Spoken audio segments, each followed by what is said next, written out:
keep on looking the ways. So one of the ideas that we are now drafting within the concepts within MFA with our team is the relaunch of this international format, international platform that we have, that will have the coordination task. It's about relaunching this dialogue platform that would be dedicated to Crimea. So I would not go into details as far as it's not yet confirmed within the MFA. It's only now in the process of development. This platform would be a multi-dimensional platform that would focus on every single consequence that is ongoing and that we see actually today on the Crimean track. I'm very happy that we have Ambassador at Large, Oleksii Makeiev, real good expert and a very strong diplomat who would professionally go and will try to deepen the sanction policy and to, let's say, reconsider it and to bring the fresh ideas about making this concrete tool of pressure stronger. And I believe that sanction policy would also be one of the key points of attention of this platform. It will also be about militarization, defense and security. It will also be about this humanitarian bloc, human rights violations, cultural heritage, all this that we have in the field, let's say, as the consequence of the Crimean occupation. So I also, concluding my speech, I really have to thank our partners, EU countries, for being very concrete, being very articulated within the statements and declarations dedicated to Crimea, for trying to launch different conferences, discussions, debates, something that keeps actually Crimean issue on the surface, for the EU partners and all those friends of Ukraine that are quite articulated. It is also of paramount importance that international organizations and monitoring missions will continue their work aimed at gaining legal access to the occupied Crimea. We are looking forward to the visit of the EU Special Representative for Human Rights, Emine Gilmore, to Ukraine. We're happy to accompany him to the administrative line with Crimea and brief him on real situation in Crimea, because of course, as you might all know, that there is this hidden truth that Russia is afraid of, that truth that they are trying to bleach their crimes by, and we can actually see it and listen to this kind of a truth within different forums. Recently we had ARIA initiated by the permanent mission of Russian Federation within the Security Council of United Nations. So this is something that we also have to focus on. We count on EU's strong voice on the release of political prisoners held by Russian occupying authorities in Crimea. In this regard, we are grateful for the work that EU member states are doing to elaborate on human rights related to the sanction regime. All those responsible must be brought to justice. The Kremlin regime fully neglects human rights and the lives of people. And as far as I know, within the EU, there is a kind of initiative to find out the formula how to impose sanctions for the human rights violations, because of course, human rights violation is an unpunished crime. And we've been very close to the point saying that it should be corrected. We also, sanctions against Russia as the most effective instrument should be further reinforced, and I hope that Oleksii's presence within this job would be really contribute to this task. Russia's misuse of the pandemic for political purpose, its call to lift sanctions, are a dirty manipulation and an attempt to benefit from the suffering of millions. The international community has imposed sanctions on Russia in response to its armed aggression against Ukraine. This has nothing to do with the coronavirus pandemic. And the way to their removal lies through the cessation of the 7 years of aggression, rather than through the pandemic of a new virus. That is why I am sincerely grateful to the European partners for their recent decision to renew sanctions against Russia for another year. And I'm very thankful for your participation. I hope that all of your contributions would bring to our final goal, the occupation of Crimea. Thank you, Emine. I think it's very good that you've set it up again in the broader context, and we understand that you will be overseeing a lot of issues related to the Crimea-related policy and the occupation. Thank you. I understand you're staying with us, so if there will be any questions, we can come back to you. But now I would like to give a floor to Paul Grod, that represents, one of the largest, as I said, civil society, Ukrainian umbrella organization in diaspora, and that effort will clearly also demand the role of active Ukrainians throughout the globe.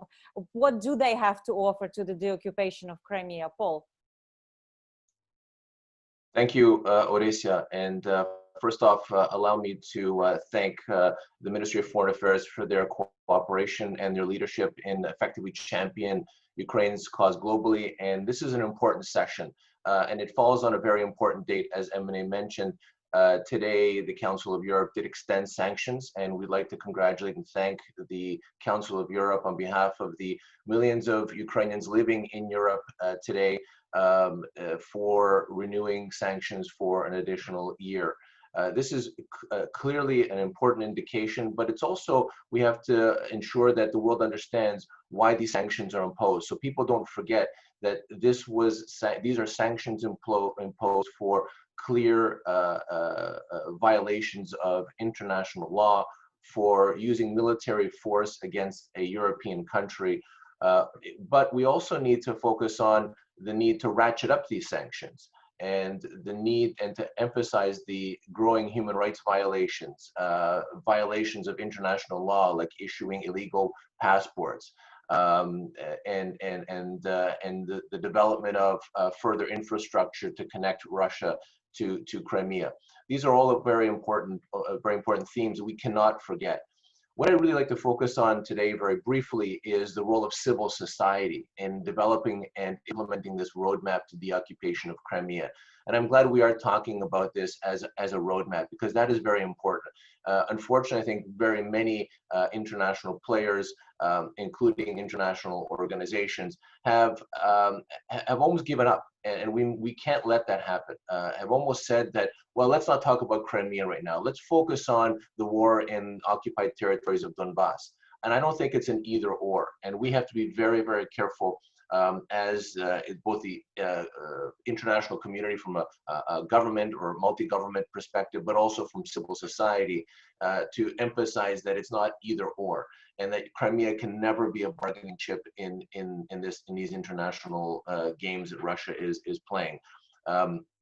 And I don't want to make lightly of it. These aren't games. These are people's lives at risk. As we know, the statistics that we have over 10,000 deaths as a result of the war in the occupied territories, the humanitarian disaster that has ensued. So we need to continue to focus on this. We're in an interesting world today, as we see here today as a result of this webinar.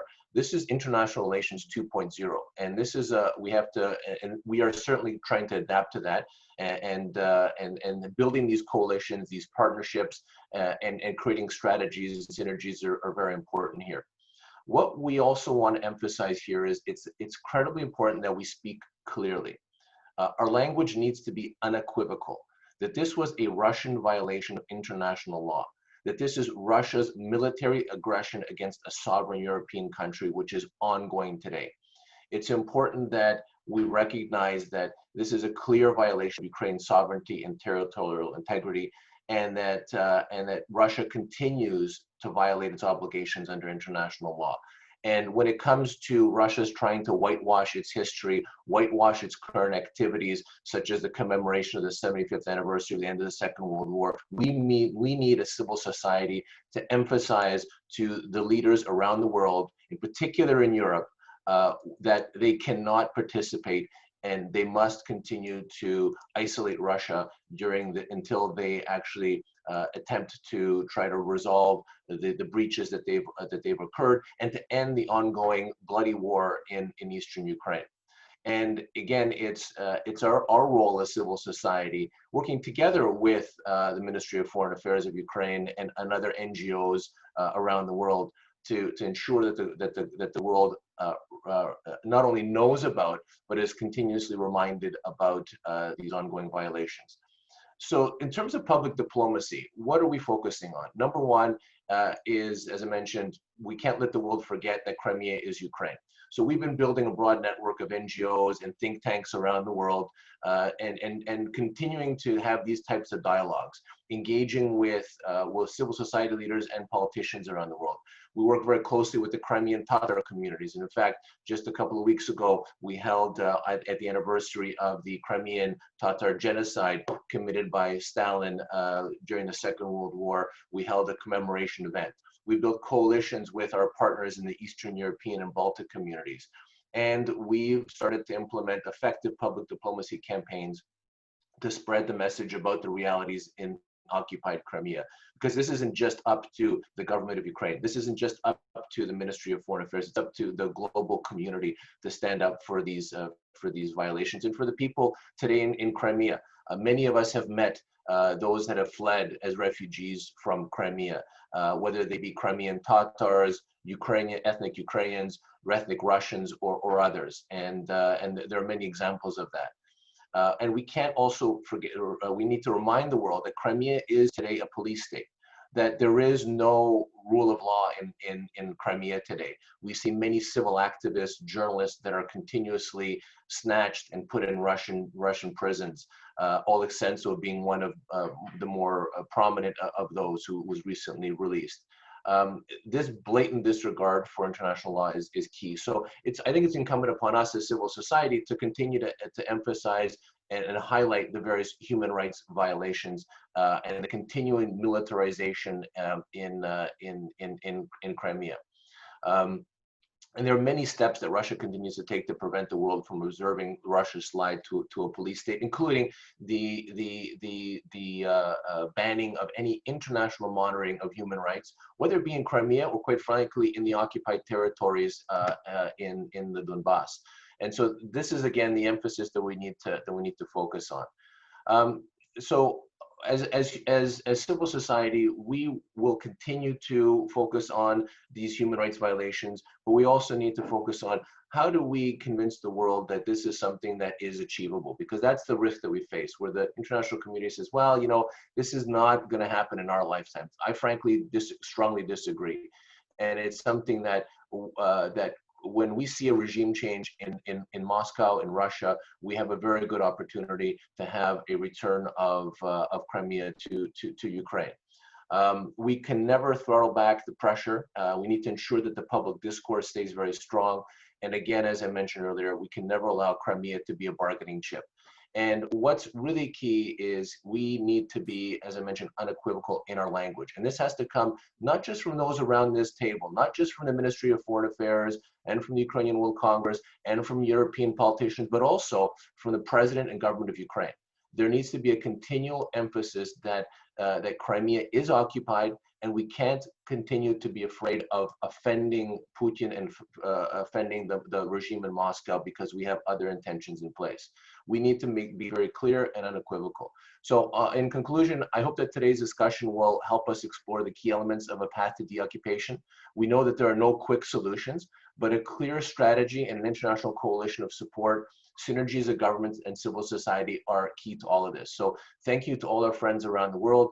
I firmly believe that truth and justice will prevail and Crimea will once again be part of Ukraine. Thank you. Thank you very much for a very clear and quite forceful message. Thank you for connecting the dots actually with the conflict, armed conflict in Donbass, because the Normandy format has no space for discussion of Crimea because Russian ambassador didn't show up for the consultations that were called in by the UK and US governments in Paris at the time of his presence there. But it does not mean that we should not be discussing Ukraine even without Russia, and perhaps this platform that Emine mentioned would be a place to do it. But right now I would like to pass the floor to Anton Korynevych, who is a permanent representative of the President of Ukraine in the Autonomous Republic of Crimea since June 2019. He is also the head of the working group on reintegration of the occupied territories of the Commission on Legal Reform in Ukraine. Anton is joining us from Kherson, right over there near Crimea, and he will update us on the current policies towards reintegration and perhaps plans for the future. Anton, over to you. Yeah, thank you very much, Oleksii. Good afternoon, dear colleagues. Good afternoon, dear diplomats, representatives of the mission. Of course, it's a very remarkable day today as we have the prolongation of the so-called Crimean sanctions against the Russian Federation for the brutal and blatant violation of international law, which the Russian Federation committed in February and March 2014.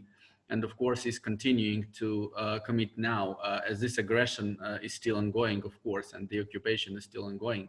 And of course, for the state of Ukraine, it's very important to have the reaction of international community, of our international European partners, so that we are really thankful and grateful for the sanction regime to be prolonged for a year. And we hope and we are sure that until Crimea is deoccupied, the international and in particular European reaction will be the same as follows. Yes, so I'm now working just in 1 hour and 30 minutes from the temporary administrative borderline with the Autonomous Republic of Crimea. And we are strictly sure that this is a temporary administrative borderline, and that of course Ukraine will regain the control over our temporary occupied territories of the Autonomous Republic of Crimea and the city of Sevastopol. And we in our work do deem Crimea as any other region of Ukraine, which unfortunately just right now we temporarily do not control, but of course we will regain this control soon. So of course, talking about the occupation of Crimea, I would like to start with pointing out several issues which do tell us about the threats and challenges which the Russian Federation poses to the security not only of Ukraine, but the whole region of the Black Sea and the Sea of Azov, and actually the whole Mediterranean basin, the whole Eastern Europe, Central Europe, MENA region. And we do think that here we do see several issues or several points which are remarkable and very important. First of all, the political sphere is now characterized by Russia's attempts to overcome international isolation after the military invasion to Crimea by developing relations with some individual countries and influencing them in the form of soft power, unlike the direct military aggression against Ukraine and Georgia with the occupation of parts of territories of our countries. The other issue important is, of course, the military direction, which is characterized by comprehensive militarization of Crimea, which comes from preschool education to deployment of missile systems S-400, increasing and upgrading of the naval composition of the Russian Federation's Black Sea Fleet, which is equipped with cruise missiles caliber.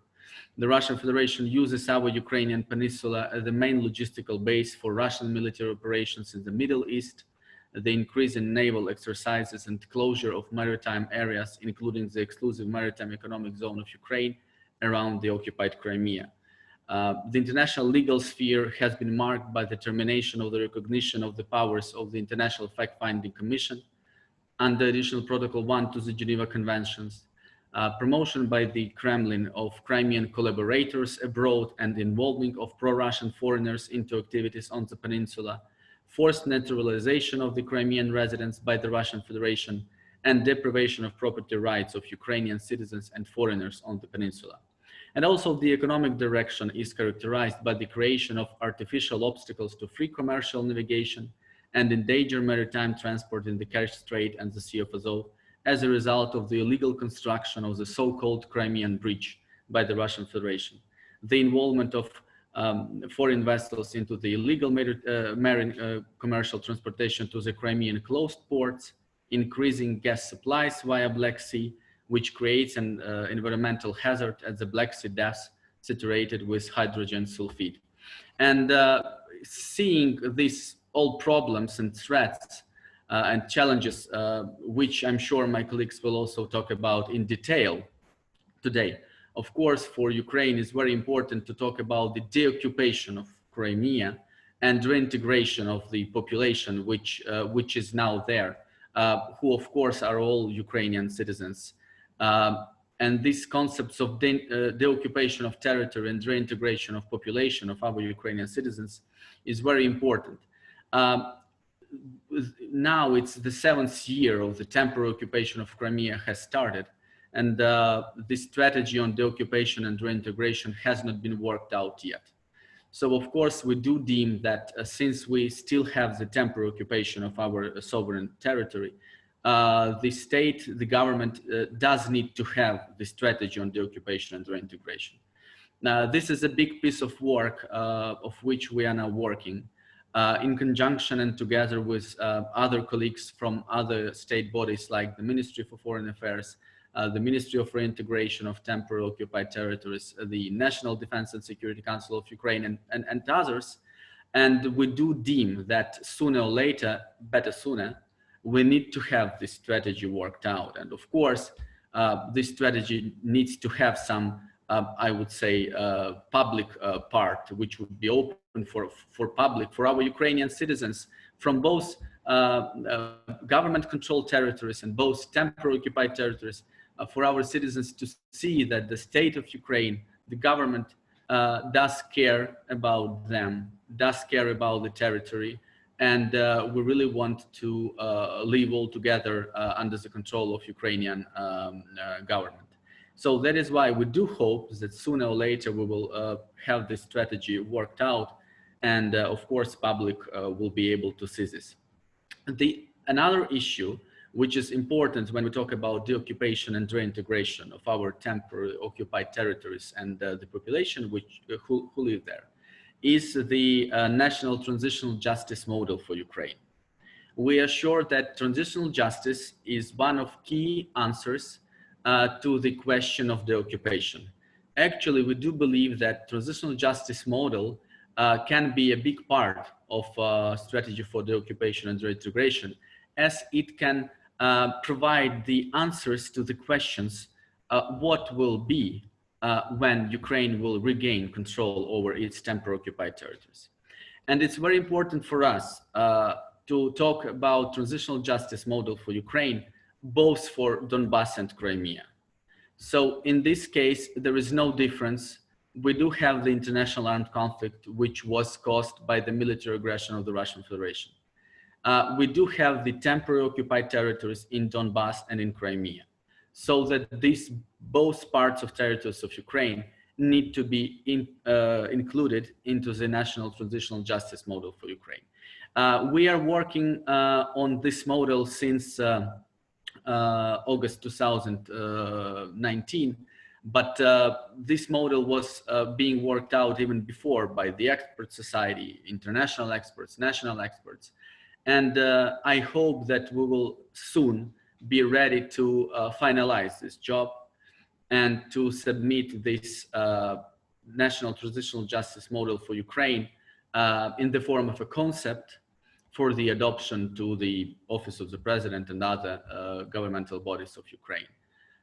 So we do think that the national transitional justice model for Ukraine can be implemented in a form of, let's say, some legal act like the decree of the President of Ukraine, and then we can have the action plan in order how to implement this transitional justice model with direct list of legal acts of cabinet of ministers of different ministries, which should be implemented in order to fulfill the task of transitional justice.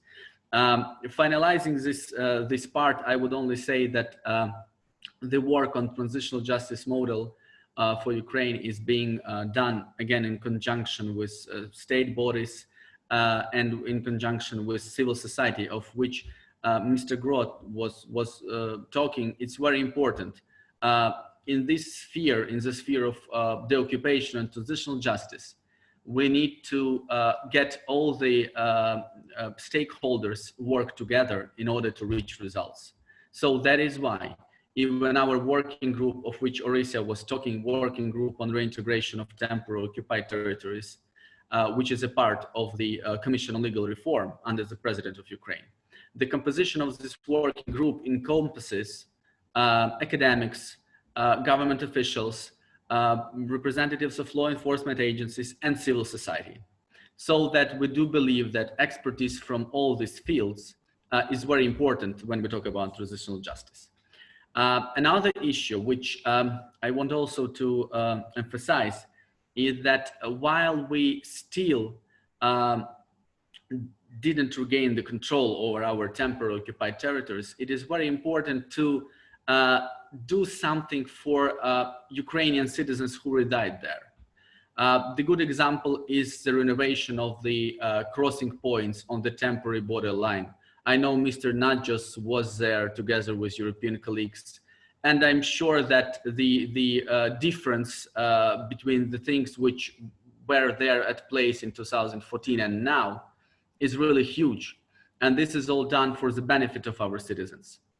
And another issue which should also be done for the benefit of our citizens is online services, which the state can provide, online administrative services, notary, and other issues, which the state can provide to the citizens with the help of some online platforms. This is also something we are now working on together with the respective ministries of justice, of reintegration of temporarily occupied territories, cabinet of ministers itself as a whole. And we do think that, that launching of these online services may be a good sign of reintegration of our Ukrainian citizens who are unfortunately now living in the situation of temporary occupation of the territories. And of course, when we talk about the occupation and the reintegration of Crimea, both of Autonomous Republic Crimea and the city of Sevastopol, we of course need also to consider human rights violations and human rights situation on the occupied territories. Next week we will have a human rights dialogue EU-Ukraine, and this is very good that thanks to our diplomats, to MFA, to the mission of Ukraine to the EU, we use any platform which is possible to keep the Crimean issue high on the agenda in any particular case. So when we talk about human rights violations, of course, we are very, it's a big problem, and it's a big concern that we have really several blocks of very brutal violations of international law, which unfortunately still are going on there in the temporarily occupied territory of Crimea. First of all, to mention is the forced conscription into the armed forces of the occupying power. So the Ukrainian citizens, Ukrainian Crimeans, are forcibly conscripted into the armed forces of the Russian Federation as an occupying power. I would say that this is probably the most systematic war crime committed by the Russian occupation authorities in Crimea, because as of now, approximately 22,000 of Ukrainian citizens were conscripted forcibly into the armed forces of the Russian Federation. Again, this is a systematic war crime which happens several times a year. And it is happening now during the COVID-19 pandemic. Disregarding of all the threats, the Russian Federation continues to violate international law and to forcibly conscript our Ukrainian citizens. Rights to free speech, and in particular rights of journalists, are being violated brutally. Since 2014, the Russian Federation has been systematically persecuting and restricting the rights of journalists in Crimea. There were around 350 cases of harassment against journalists by illegal law enforcement agencies of the Russian Federation. Such methods as pressure against journalists are used as beatings, illegal detentions, damage to property, prohibition of entry into the territory of Crimea.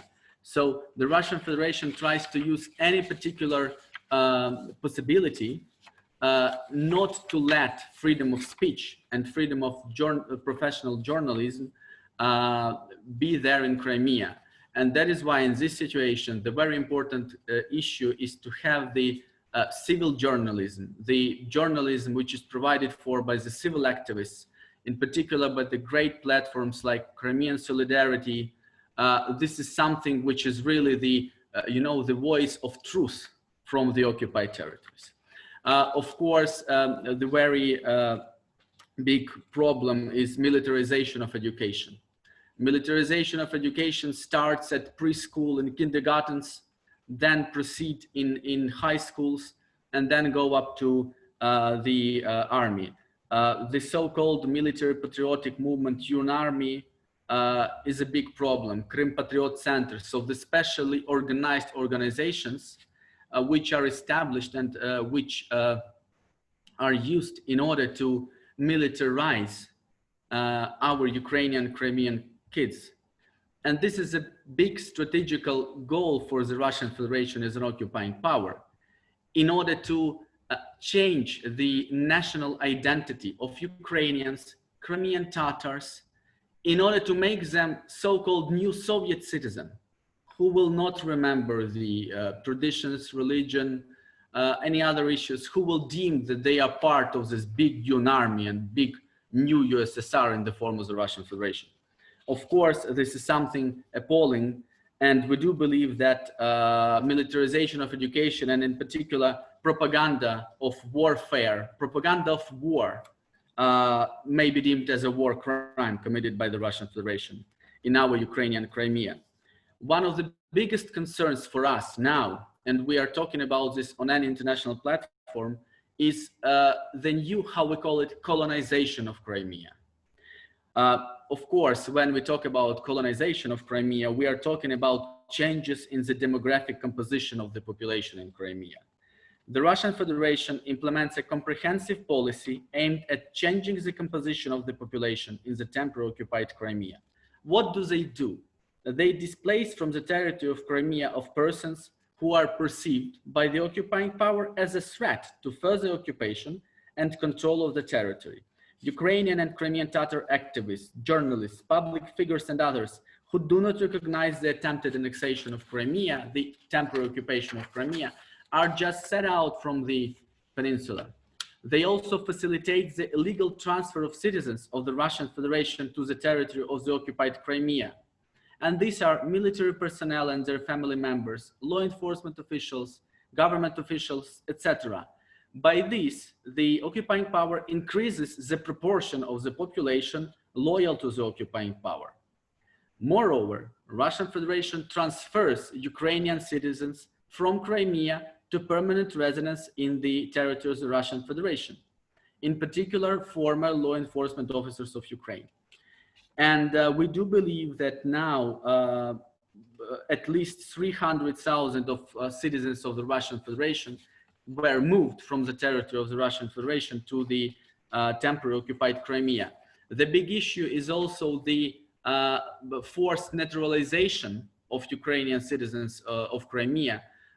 This so-called passportization, meaning that Ukrainian citizens need to receive the so-called Russian passports in order to secure their life in the temporarily occupied territory, which of course has no legal effect, has no legal implication, but still, which is a big problem, that by using this forced passportization, they try to make this new colonization process going on.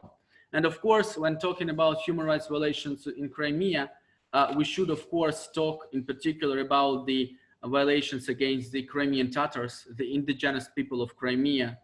And according to information from public organizations, more than 500 cases of unlawful searches, detentions, and interrogations of representatives of the Crimean Tatar people were recorded last year in 2019. A significant part of such actions took place in relation to activists of Crimean Solidarity, a public organization devoted to support of political prisoners or their families. The Russian Federation... Anton, I'm really sorry, I don't want to interrupt you, but I know that Andrii will cover a lot of human rights. So if you just wrap up in 1 minute, please. Yes, and of then course. we will go, yeah. Sure, thank you, Arisa. So banning of Majlis of Crimean Tatar people, not letting them operate. This is a big issue, not letting leaders of Crimean Tatar people move there. So this is a big issue, and this is an issue not only of several persons, but of the whole people. So by saying all this, we do hope that together with international partners, with European colleagues, we do have the way for the deoccupation of Crimea. And of course, we need to be firm in our stance. We need to be firm in our goal that Ukraine has to renew the control over our temporarily occupied territories of the Autonomous Republic of Crimea and the city of Sevastopol. Thank you very much. And I will be really happy to stay with you and maybe answer the questions if they are. Thank you. Thank you, Anton. We have some interesting questions in the participant exchange, but and I think important to mention that Ukraine is trying to defend these rights also in International Court of Justice, as the ruling on Majlis obliged Russia to provide education, for example, in Ukrainian and enable the functioning of the Majlis, which of course Russia does not comply. But now I would like to pass on the floor to Andrii Klymenko, who is the editor-in-chief of the Black Sea News, which he has co-founded in 2010. He is an experienced journalist who worked most of his life out of Crimea until the annexation, where he has been forced to move to Kiev. He is working closely with the Ministry of Foreign Affairs. He is an expert on Crimea. Andrii will speak in Ukrainian with a consecutive translation that will be provided. So, Andrii, over to you, please. Дорогие друзья, я приветствую участников конференции от лица тех, кто вынужден был уехать из Крыма в связи с оккупацией. Dear friends, I'm glad to welcome you on behalf of all the internally displaced people who had to leave Crimea due to the occupation. Окупація Криму триває вже занадто довго. В перші роки окупації Крим був в українському, європейському та глобальному контексті переважно проблемою прав людини і прав кримсько-татарського народу. The occupation of Crimea has been going on for too long. In the first years of the occupation, Crimea was mainly a problem in the Ukrainian and European and global contexts, which was considered in terms of human rights violation and in particular violation of the rights of Crimean Tatars. Після 6 років окупації він залишається проблемою, але став ще й загрозою, плацдармом для військової експансії Росії на Середземне море, на Україну, на весь Чорноморський регіон. After 6 years of occupation, all these problems remain relevant, but new ones have been added. Crimea has also become a threat, and not only to Ukraine, but also more widely in the Black Sea and Mediterranean region. And we are speaking of a military threat here.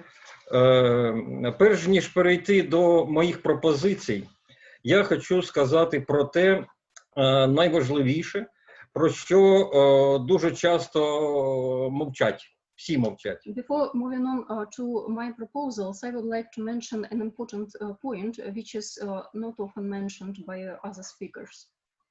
Деокупація Крима неможлива без виведення з його території російських військ. The occupation of Crimea is impossible without withdrawing Russian troops from its territory. І всі наші кроки, всі наші стратегії і плани повинні мати за кінцеву мету саме виведення російських військ з території Криму. And all our steps and measures should be aimed at withdrawal of Russian troops from the Crimean territory. З початку цього року ми спостерігаємо значне посилення ознак, що свідчать про підготовку Росії до подальшого загострення ситуації в Чорному морі.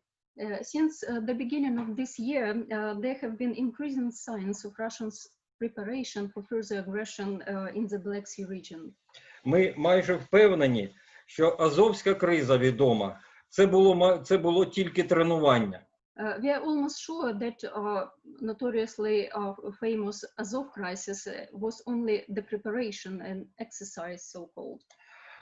В 2020 році ми очікуємо подальших дій Росії щодо створення перешкод свободному судноплавству вже не тільки в Азовському морі, а й в Чорному морі. This year we expect Russia to continue creating obstacles for freedom of navigation, not only in the Sea of Azov, but also in the Black Sea. 9 січня 2020 року вже були в Чорному морі безпрецедентні за розмахом спільні навчання Чорноморського і Північного флотів Росії з виконанням ракетних стрільб, в тому числі гіперзвуковими ракетами, і в тому числі за особистою участю пана Путіна. On the 9th of January 2020, unprecedentedly large-scale joint missile firing exercise of the Black Sea Fleet and Northern Fleet of the Russian Federation was conducted with missile launches from the sea, air and shore. And President Putin took part in these exercises personally. А у вересні цього року весь Південний військовий округ Росії, та, схоже, не тільки він, буде брати участь в гігантських стратегічних командно-штабних навчаннях Кавказ-2020. And as we know, in September 2020, the southern military district of Russia, and maybe not only it, will participate in giant exercises Caucasus 2020. Це буде безпрецедентне навчання. В ньому буде заявлена участь близько 100 військових кораблів. І вже можна стверджувати, що це не буде тільки Чорноморський флот і Каспійська флотилія. Для цього вони зберуть бойові кораблі з усіх своїх флотів. About 100 warships and auxiliary vessels are going to take part in this exercise. And we can state that it is not going to be only the Black Sea Fleet and Caspian flotilla. They will gather participants from all the fleets. В нашому прогнозі ми вважаємо, що не можна відкидати можливість активних операцій Росії на українському узбережжі і Чорного моря, Азовського моря, і навіть Дунаю, в тому числі з висадкою десанту. Our focus doesn't rule out the possibility of Russia's active operations on the Ukrainian coast of the Black Sea, the Sea of Azov, the Danube, including an amphibious assault. І ми вважаємо, що найбільш небезпечний період – це період після святкування 75-ї річниці перемоги у Другій світовій війні, яка буде 24 червня, і до проведення тих самих навчань Кавказ-2020. And we consider the period of the celebration of the 75th anniversary of the victory in the World War II, which was rescheduled, as we know, for the 24th June of this year. And the period from the 24th of June until September 2020 to be exceptionally dangerous in terms of these threats. Росія, на відміну від НАТО, не відмінила в зв'язку з пандемією коронавірусу жодного військового навчання.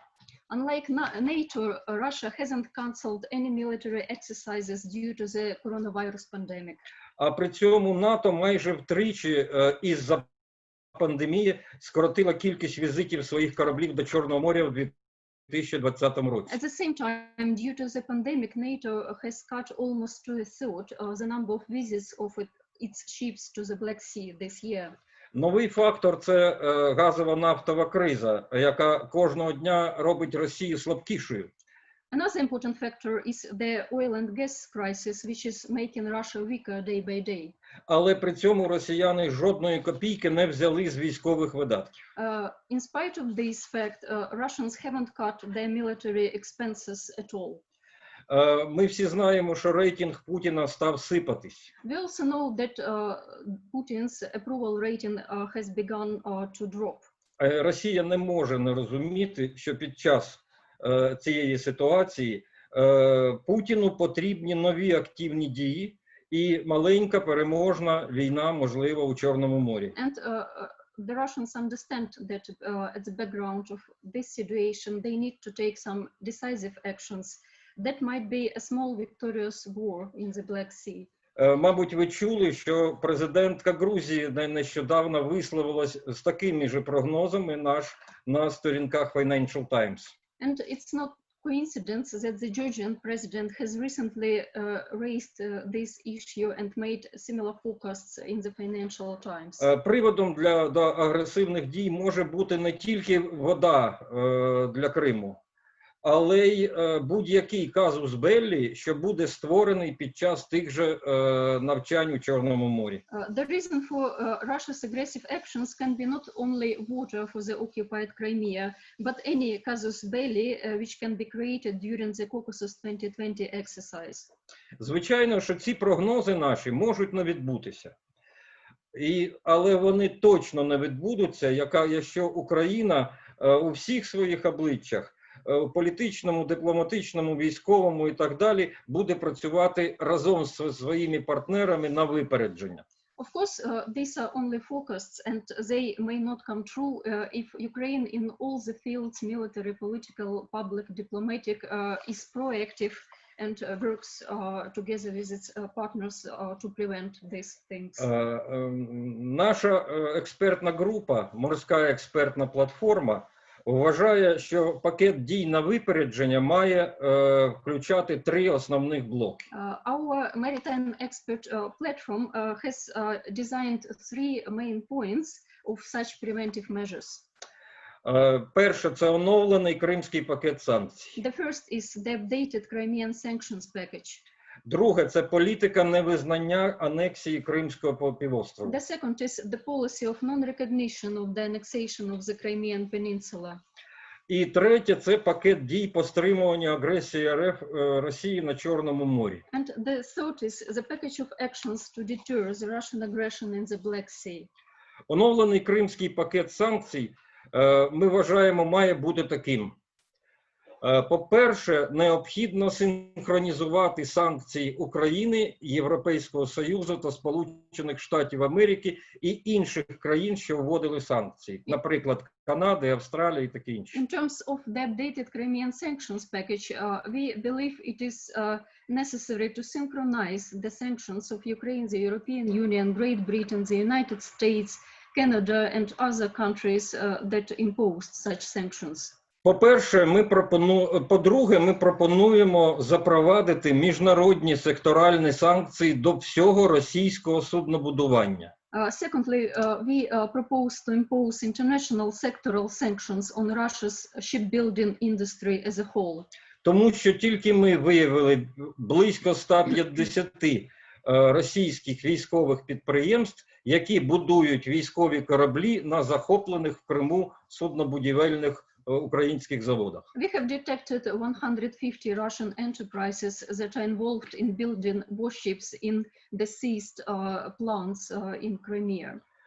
Більшість із них немає в санкційних списках ще. Most of these haven't yet been included on sanctions lists. Треба ввести міжнародні санкції до судновласників, а також морських страхових компаній, які забезпечують перевезення до морських закриті порти Криму російськими суднами. Sanctions need to be imposed on those Russian ship owners, insurers, and classification societies that are involved in activities of seagoing vessels visiting the seaports of the Crimean Peninsula in violation of the sanctions. І там же знайдуться декілька кандидатів на санкції з Туреччини, Єгипту, Лівану та Сирії. Apart from Russian companies, a few companies from Turkey, Lebanon, and Syria should be included on these lists for that reason. І нарешті ми пропонуємо ввести українські та міжнародні санкції проти портів Росії в Азовському і Чорному морях, тому що саме з них вони возять військову техніку, військових і військові вантажі до окупованого Криму. And also we propose to impose Ukrainian and international sanctions on Russian ports in the Sea of Azov and the Black Sea, because from these ports military equipment is delivered to occupied Crimean Peninsula. Політика невизнання спроби анексії Кримського півострову. The policy of non-recognition of the attempt to annex the Crimean Peninsula is our second point. Я спробую тут сказати коротко. Ми вже маємо величезний досвід того, і про це колеги казали, що Росія хоче будь-якими і будь-де кроками засвідчити, що Крим – це Росія. We all know that Russia is trying by all possible means to demonstrate that Crimea is part of Russia. Ми бачимо, то на картах десь намалюють. They try to have it depicted on geographical and maps and nautical charts as part of Russia. То якийсь там з міжнародних туристичних сервісів бронювання вдруг починає надавати послуги бронювання готелів, що знаходяться на території окупованого Кримського півострова. We have also seen international online booking services providing services for hotels that are located in occupied Crimean То Peninsula. ми бачимо, як на міжнародних виставках, да, в межах експозиції Росії з'являється стенд про експозицію окупованого Криму. We can also see in international exhibitions as part of Russian delegation some stands from occupied Crimea. Ми бачимо також, що вони дуже спокійно використовують договори франчайзинга для того, щоб вони без дозволу передають право на використання торгівельних марок відомих міжнародних з території Росії на територію окупованого Криму. They also misuse franchising agreements to invite and use international brands in the occupied territory of Crimea. І тобто ми всі можемо такий реєстр оцих їх способів зробити і офіційно прописати в документах Європейського Союзу, України, Сполучених Штатів, Канади і так далі, описати ці ситуації і зробити їх неможливими. So we can create a common registry of such violations and include it in international and European documents to make them impossible in the future. І нарешті пакет дій по стримуванню агресії Росії на морі. And our third point is the package of actions to deter the Russian aggression in the Black Sea.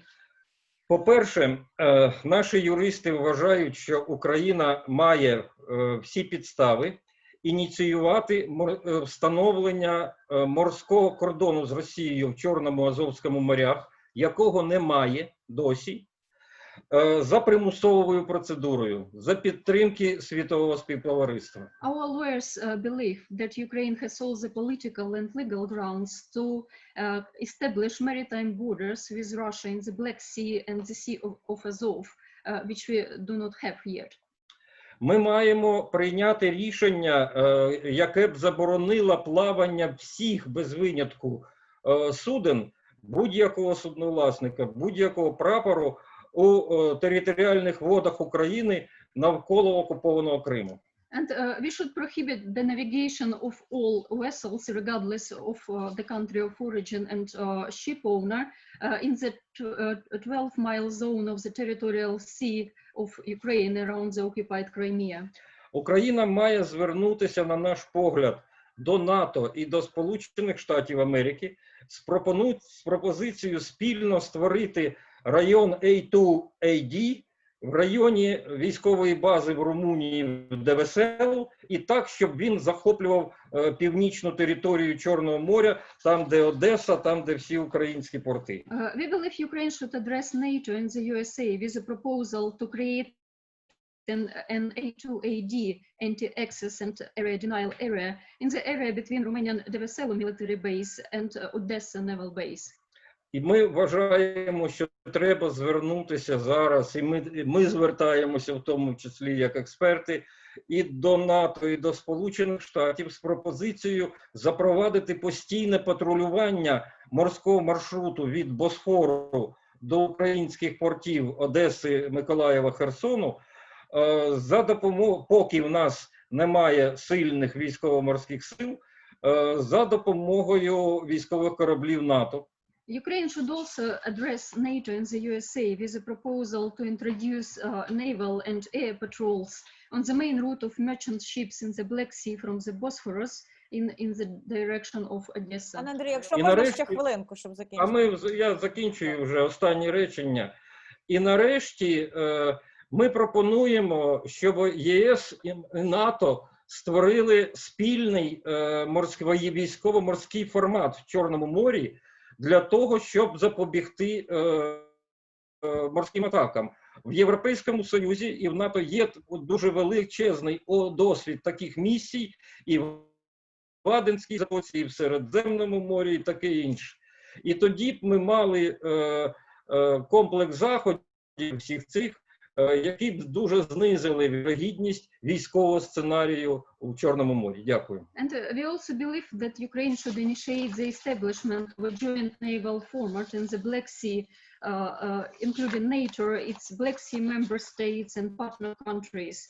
NATO has huge experience of such formats which really work. Я завершую тим, з чого не починав. Вважаю, це дуже важливо. Деокупація означає виведення з території Кримського півострову всіх російських військ. І всі заходи мають створити в Росії впевненість, що їм немає за чим тримати в Росії в Криму таку величезне військово-морське угруповання. At the end, I would like to reiterate the point with which I began because it's really important. The occupation means withdrawal of Russian troops and military equipment from the territory of Crimea, and we must do everything to ensure that. Дякую вам. Thank you for attention. Дякую вам, пане Андрій. Переклад чудово. I would like to say that it seems like your roadmap is very similar to what the Deputy Foreign Minister was saying, and you have concrete proposals. But now we can delve into one of the pillars of the strategy, which is sanctions. And I would like to invite Oleksii Makeiev, who is Ambassador at Large, but also a newly appointed Special Envoy on Sanctions. What does this mean? First of all, that there is such position because Ukraine never had special envoy on sanctions. And how do you see some of these proposals that Andrii said? How does this compare to Ukraine's strategy on sanctions regarding Crimea? And do you also cover Donetsk-related sanctions, Donbass? Thank you very much. Over to you. Thank you. Thank you very much, Orisa. Thank you very much, colleagues, and good morning to everybody in the North America. Good afternoon to all the people watching us here in Europe. Indeed, you know, the word sanction along with the word deoccupation were the most used words during today's conversation here in Zoom. And I also like that all the participants spoke not only with one voice, but also using one language about the need to call a spade, to explain that all those bad things which are happening now in the occupied Crimea and in the occupied Donbass were because Russia started its armed aggression against Ukraine back in 2014. And well, indeed, sanctions continue to be an effective instrument to deal with hostile state actors and malign entities that have chosen to deliberately undermine human rights, breach international law, involved in the proliferation and support terrorist activities. As special envoy for sanctions here at the MFA, I have both internal and external remit. Internally, I'm responsible for aligning sanctions policy across government of Ukraine and numerous ministries which have sanctions within their policy portfolios. In addition to this, I will be working alongside NGO, and I applaud what Andrii and his team particularly do in Ukraine and for Crimea. I will be working with human rights watchdogs here in Ukraine and in the world, and with our parliament to streamline Ukraine's sanctions policy. Externally, I will be focused very much on driving a consistent and join-up approach together with our international partners and allies, especially the European Union and G7. And I will also be working with those partners to step up pressure on Russia, which to this day continues its aggression. The human rights abuses continue to go up, whilst the quality of life of people in the occupied territories, both Crimea and Donbass, continue to go down. What is important that, contrary to what Russia will admit, sanctions are working. Russia made a choice to breach international law, not once or twice, but repeatedly.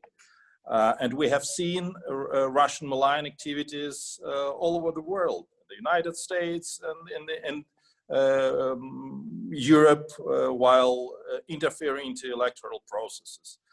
In Germany and in the UK with poisoning or killing people in the streets, breaking security channels and going on with cyber malign activities. So Russia behaves as a pariah state. And why sanctions are that important, and this is my message to all the fellow colleagues in the North America and Europe, because it's a unique instrument, unique diplomatic and security policy instrument, which is peaceful, but which can bring Russia to account, can stop further Russian malign activities. Those sanctions are that important that they will safeguard and protect the lives of some of the most vulnerable people that try to uphold its freedom and values. And of course, I join all my colleagues and thank to the EU Council for today's decision to roll over the sanctions against Russia for another year. So not only human rights abuses, but also security situation changes every now and then, and Russia is a threat. So once again, together with our international partners and with a strong domestic one voice policy, we will keep on using sanctions as a very important instrument to deter Russia and to deoccupy Crimea and Donbass. Thank you, Oleksii. I hope we'll have more questions on sanctions. If not, I think this could be a separate dedicated in a series of deoccupation of Crimea conversations, because there's a lot to unpack. But I see in the attendees list the hand of Rafael Moirey, who would like to come in.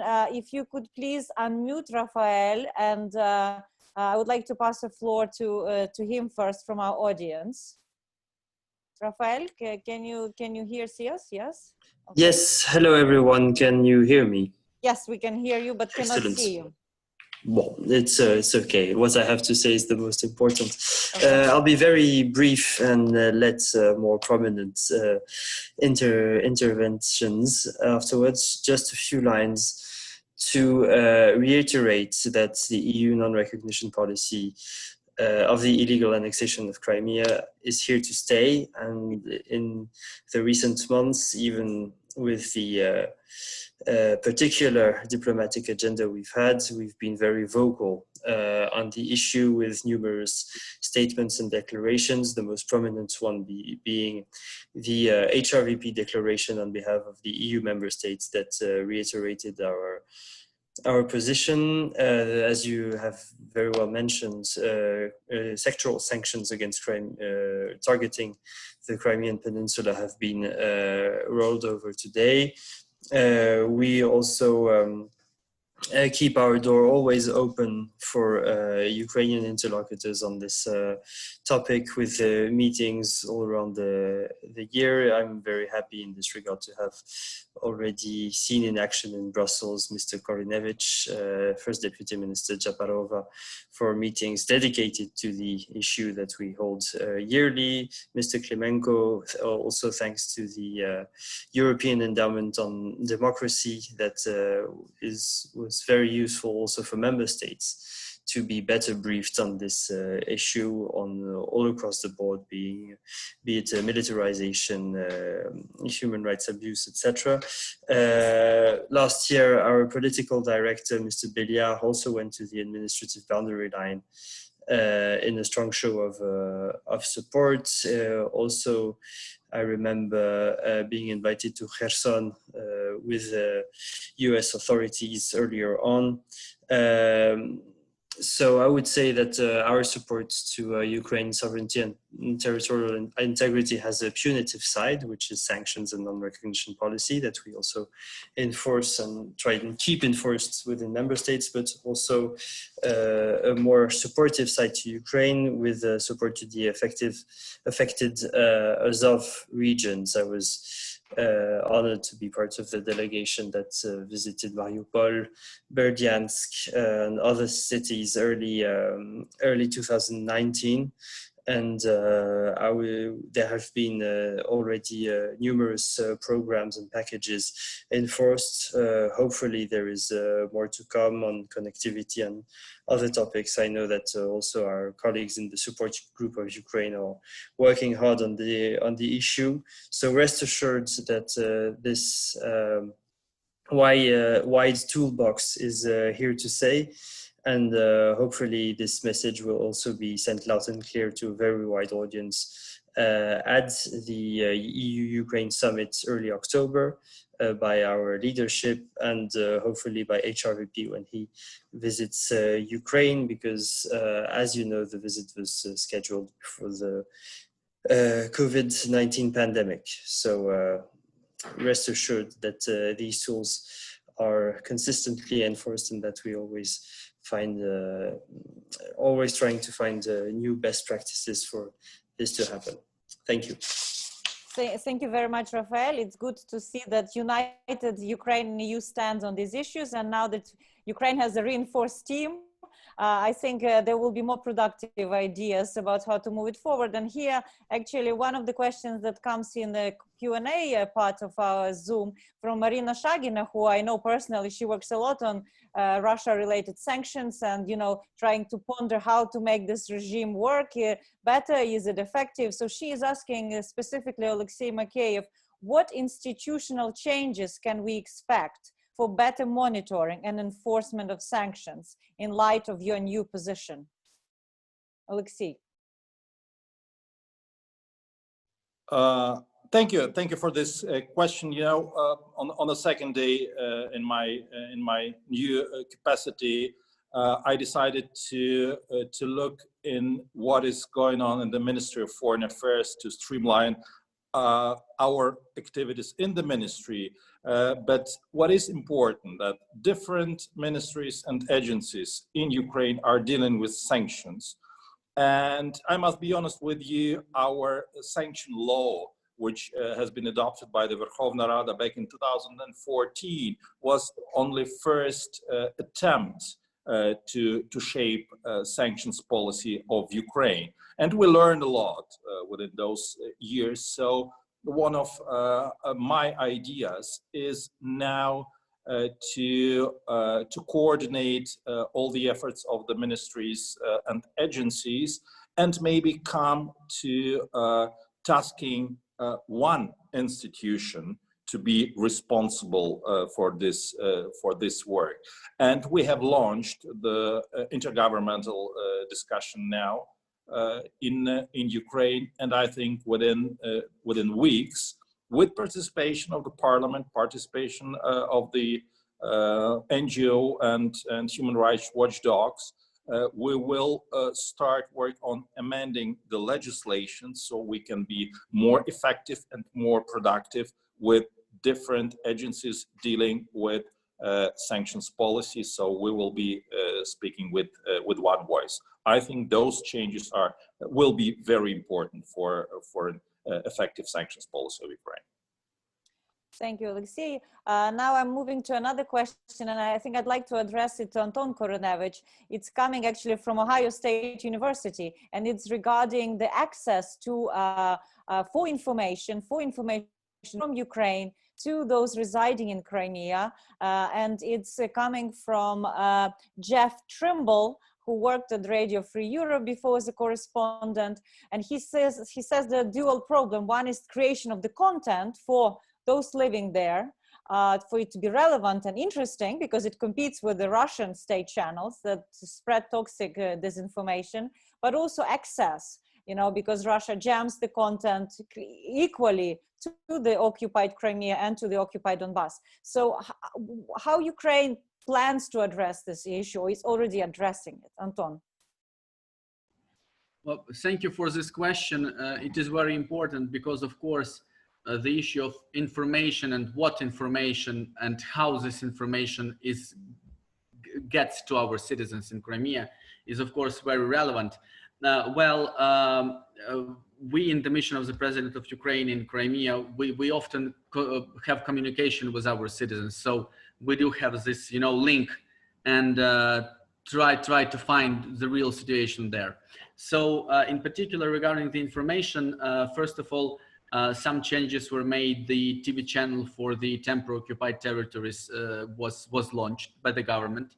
So now we have a special TV channel for the occupied territories. The government also supported the Crimean Tatar channel ATR for this year. So it will function, and it will be available for watching in Crimea. Also, we do have good online resources which can be listened to or heard or read in Crimea. And of course, we know that government now pays particular attention to this issue of how to get the information rightly to Crimeans. So a lot of things are done, but a lot of things still need to be done in order to satisfy this information and humanitarian policy. But I do think that having this governmental channel, supporting Crimean Tatar television, and having these online and radio resources which are available there, we can at least be heard, though of course Russian propaganda works hard against anything Ukrainian on the peninsula. Thank you.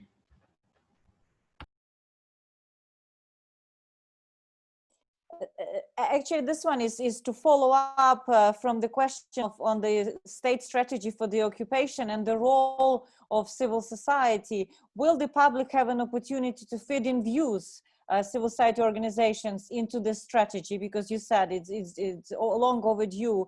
And how can we ensure, because Ukraine, there's a lot of anxieties, right, over safe reintegration of both Donbass and Crimea. So what kind of institutional platforms exist, or do you plan to create to feed in views from civil society? Well, I may say that it's very important. I think we can have another situation as a monitor, that while we are working on transitional justice model for Ukraine, civil society is deeply engaged, and this is for the benefit of this model. We are sure of that. So that is why also we in the mission of the President in Crimea, we do consider that having experts from civil society working on the strategy will be a beneficial thing. I may not now talk about some particular platforms or issues, but that there should be some expert platform with experts who will be engaged in this work. I'm sure that this is needed. Thank you. Okay, thank you, Anton. And there's been quite a lot going on in Q&A section, which is one of the interesting points on the role of also of global community, where educational institutions come a lot in play, that shape in a way the new generation of policymakers. And we have an interesting comment, if you go there, from Igor Zapilsky, who says that his research thesis about the war crimes and human rights violations was rejected, and in a way there was a lot of skepticism. So until he pushed through to be able to present this information, it was not obvious for his academic leaders. So Paul, how do you see you and others can work more perhaps with also educational institutions, fellows, research groups around the world to bring truth to light? I think it's really key for academic institutions and for think tanks to be focusing on this issue. And quite often it becomes a bit of a forgotten issue, just because access to information is very difficult, and it's very difficult to get people into the occupied territories of Donbass and of Crimea. And I think it's really up to all of us. And I think there's some really good work being done by think tanks like Chatham House, like Atlantic Council, and others. and really we should be focusing on how we do more in that regard. So I think that the work that Anton Korynevych is doing, that Oleksii Makeiev is doing, are very important, and Andrii Klymenko, and we need to make sure that we together broadcast it out more prominently. Often we find with academic institutions, they go to the things that are easiest to understand, and I think we have to spend that time. And there's some great examples that that civil society could take. I mean, there was a great just a comment by a high school student, it looked like, where she talked about Sofia Zaripska, talked about a high school student that she introduced the concept of war crimes in a human rights paper to her high school class, and her teacher didn't know anything about it. And then all of a sudden, she presents this paper, the whole class learns about it, and now the teacher has included this as part of the curriculum. So there are great examples of how we as civil society could take the lead. It's not really up to the strongest weapon that we have in this information war is civil society, and it's really incumbent upon all of us to take that responsibility.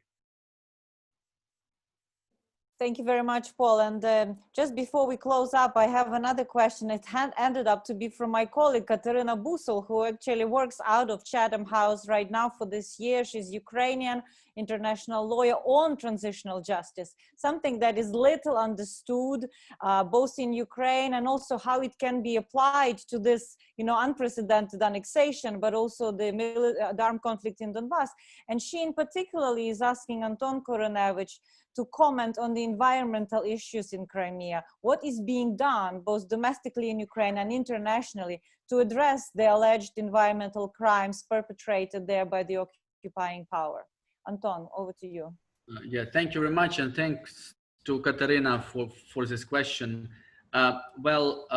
We do see that some issues like environmental should be paid bigger attention, both internally and externally.